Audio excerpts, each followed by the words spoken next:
It's a cold day here across the Midlands. I think cold might be an understatement, but as we go into tonight, there is some warmer weather on the horizon. Hope you're having a good night. News 9 team meteorologist Corey Smith. Mostly clear skies today. You can see some high clouds left as the sun sets over downtown Columbia, but a chilly night ahead once again. 25 degrees currently working towards the teens.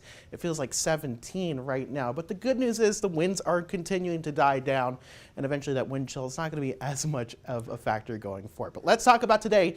Christmas Eve day. We broke a couple records here in Columbia. The first off being our morning low record, which tied the old one of 12 degrees back in 1989. In fact, there was a coastal winter storm that brought close to 20 inches of snow from Myrtle Beach to eastern North Carolina that day.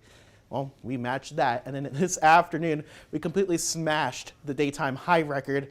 That was set back in 1906. 34 degrees, and we actually beat that by 6 degrees, only reaching 28 degrees at the airport today. Just an absolutely frigid day. In fact, we take into account all the days, so about 20,000 or more days from 1948 to 2022, about 7 decades.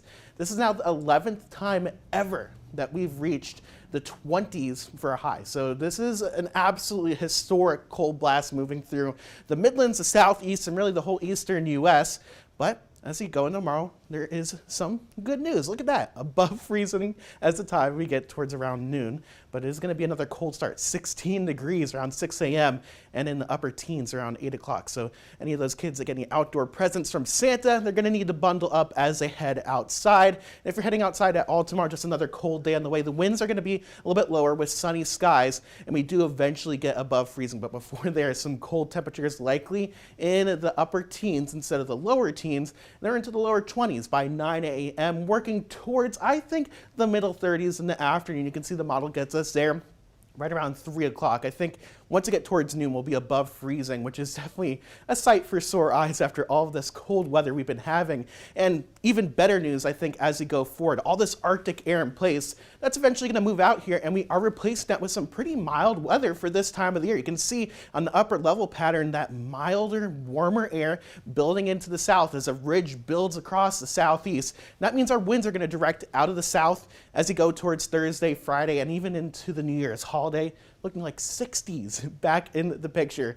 That's crazy, a 40-degree change in about 7 days. So take a look at that 7-day forecast, a low of 16 for your Christmas morning, up to 36 degrees in the afternoon, and past that, we slowly warm up every day, and I want to really put an emphasis on that slowly. We're still in the 40s as we go Monday to Tuesday, which is below average, but eventually feeling pretty nice. New Year's Eve day, 66 degrees with some showers possible. Stay tuned, we got sports coming up after the break.